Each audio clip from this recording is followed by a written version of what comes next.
Hello and welcome back to my channel. So for today's video, we're going to be ranking everything I read in the first quarter of the year. So let's get into it.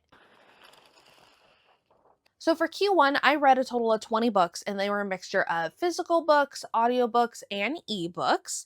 And I have my laptop here, and we're going to go ahead and rank all of these. We started off the year with A Love Song for Ricky Wilde. In this one, we have Ricky, who's the youngest daughter of this semi-well-off family that owns a large chain of funeral homes. Ricky is expected to be like her older sisters and open her own branch of this funeral home business, but Ricky decides she doesn't want to follow that path, and she moves to Harlem and opens up a flower shop. I gave this one 3 stars. There was a bit of a twist that I felt was kind of silly, that I can't explain without spoiling it.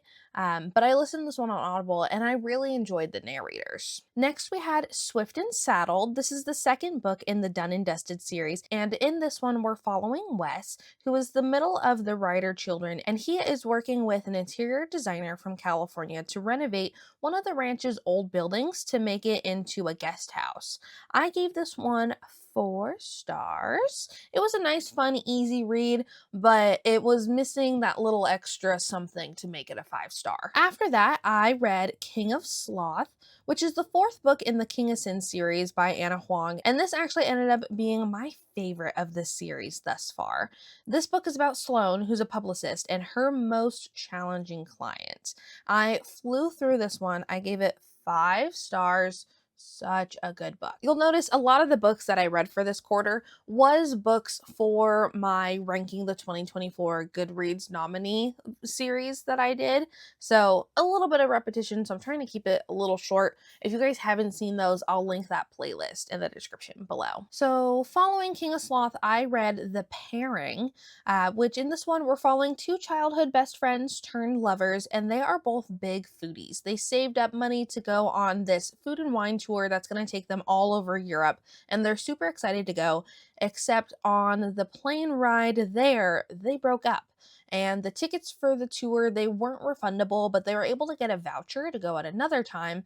And so fast forward a couple years, and Theo decides, you know what, this voucher is going to expire in a month. Screw it, I'm going to go by myself. Then it jumps to Theo getting on the tour bus, and the only open seat is next to Kit, which is their ex, and they haven't seen each other in years. And now they have to deal with each other for the next 2 weeks. So really good bones, but I'm just not a big foodie, and so the imagery was beautiful, but some of the descriptions for all the food and the wine, I felt like was kind of just lost on me. I also found Theo's perspective to be a little annoying, so I put this one at 3 stars. This next one was This Could Be Us. This is the second book in the Skyland series, and we're following Soledad, who we saw a little bit in the first book.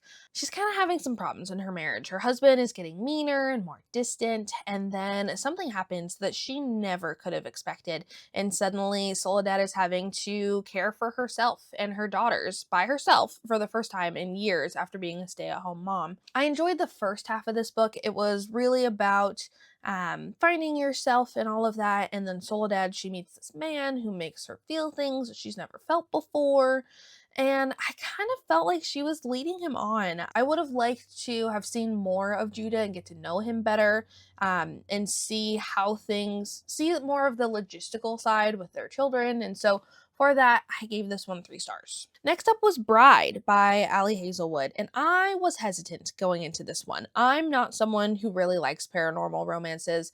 It's not really my thing. But it was on the list, so I was like, okay, let me force myself to read this, and I actually really liked it. It kind of gave me the same vibes as a mafia romance. So for this one, we have Misery, who is a vampire, and she's the daughter of this super powerful vampire, and so she's been put into arranged marriage with the leader of the werewolf pact to make a alliance. And I really liked this one. I gave it 4 stars. I'm really excited. It was just announced a little bit ago that she's making a sequel to this book, and I'm kind of really excited to read it. After Bride, I read a surprisingly sad book called Crying in H Mart. This is actually for my book club that I'm in, and it's one of the first memoirs that I've ever read. We're following Michelle, who's Korean American, and she talks about her struggles growing up, as well as her experience of watching her mom battle cancer. It made me cry and go buy my mom flowers because you never realize when the last time is the last time until it's too late. It was just kind of depressing. Because this one is about Michelle's life, I felt really weird ranking it on like a star rating. So I decided I'm gonna leave it unrated because it's someone's life and it feels weird to be like, meh, boring, 2 stars, when like that's someone's real life experiences. So I think for myself, I'm not gonna rank memoirs. Just it feels weird, right? Right. After that, I read Lies and Weddings. It started off a bit slow for me when I picked it up, and I ended up switching over to listening to this one, and that made it a lot easier to get through. There specifically was one really good one dinner scene. If you know, you know. But I was surprised that this was on the 2024 Goodreads romance list because to me, this wasn't really a romance. It was definitely more of like a drama. And so for this one, I gave this one 3 stars. Following that, I read Not in Love by Allie Hazelwood, and I wasn't the biggest fan of this one.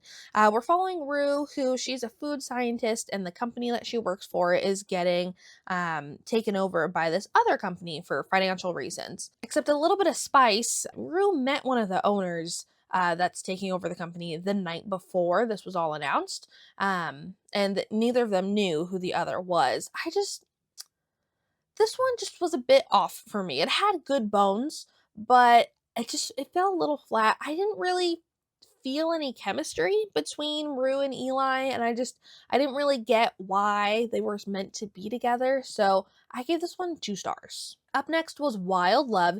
This is the first book that I ever read by Elsie Silver, and I now want to read everything she's ever written. We're following Ford, who's had a good bit of success in the music industry, and he bought this old barn right next door to his childhood best friend, and he's going to renovate this barn to make it a recording studio. But some drama comes up when his best friend's sister moves back to town, and Ford also has a random 12-year-old girl show up on his door saying that he is her dad. I liked this one a lot. I gave this one 4 stars. Alrighty. After Wild Love was the book that I was the most dreading for that Goodreads series, and that is Leather and Lark.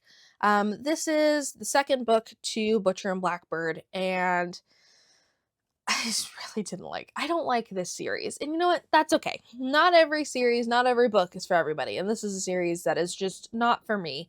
I ended up listening to this one on Spotify, and I listened to it on 2 times speed because I just wanted to get it over with.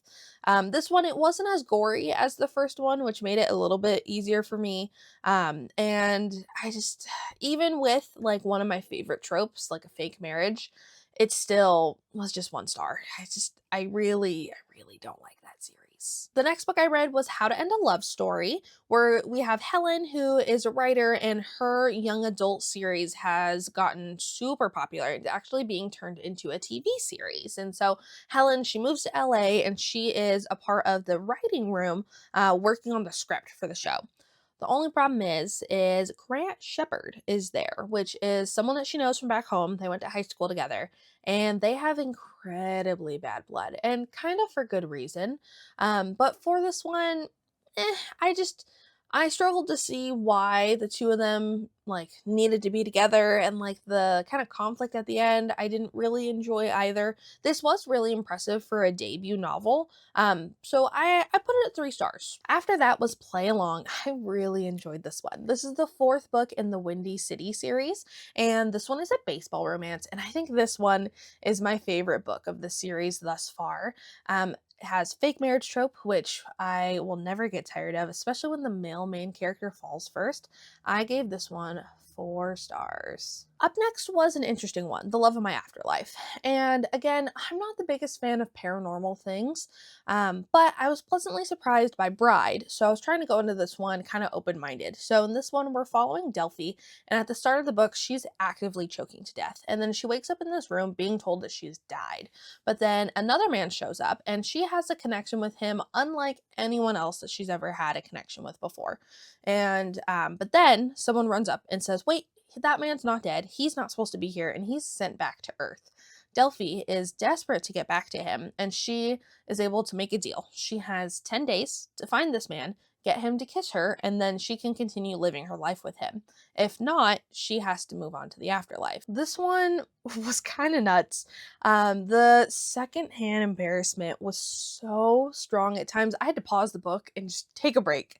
But I thought this was a fun idea, so I gave this one 3 stars. The next book I read was the last book for that Goodread series that I did, and that was Just for the Summer by Abby Jimenez. Now, you guys know I discovered Abby Jimenez last year, and I am obsessed with her writing, so I was really excited to read this one, and I purposely saved it for last. This is the 3rd book in the Part of Your World series, and we're following Emma, who's a travel nurse, and she starts talking to this guy on Reddit after seeing his AITA post written by him. And after talking for a little bit, she decides to take her next assignment near him so they can meet.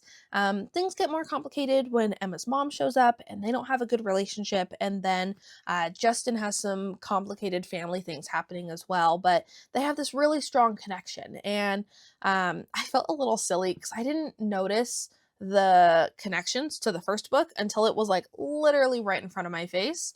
But wow, was it amazing. If you really wanted to read this one, but you didn't want to read all 3 books, at least read the first book because there's a lot of ties to the first book. And you'll be a little confused about the ending for this one if you don't read the first book. You could get away with skipping the second book, but again, I would just recommend reading all 3. But if you really wanted to read this one, didn't want to read all 3, at least read the first book. This is such a good read. I gave this one 5 stars. Now, up next was another book for my book club, and that is When Women Were Dragons. Something that I like about the book club that I'm in is it forces me to read books that I never would have read on my own.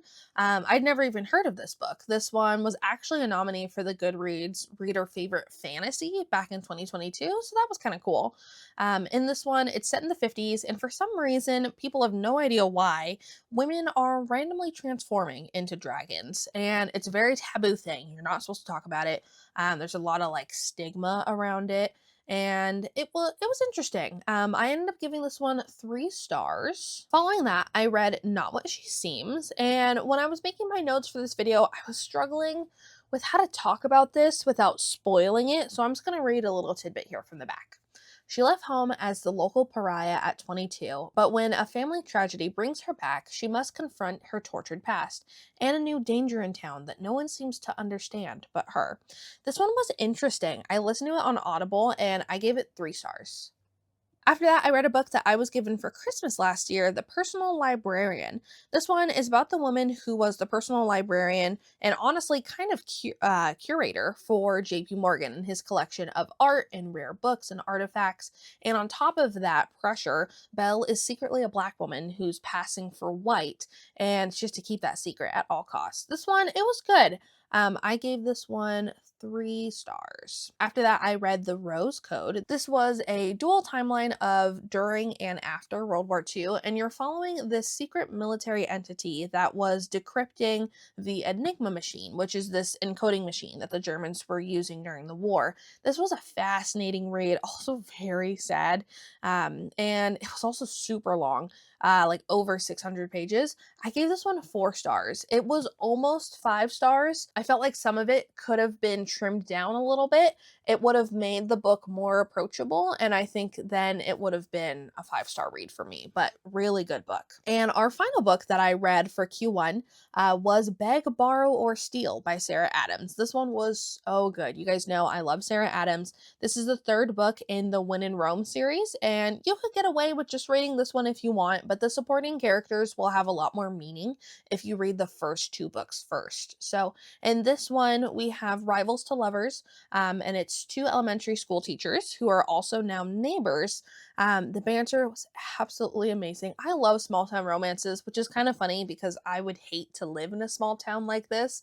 Just the nosiness of everything would just drive me bonkers, but I love reading about it. This one was a really good book. The banter was just so funny, and yeah, I really like this one. This was a 5-star read. Alrighty, so that is everything that I read in Q1. Thank you so much for being here. Let me know in the comments below, what have you guys read so far far this year? What were some of your favorite reads? And just a reminder, reading is supposed to be fun. It's not a competition.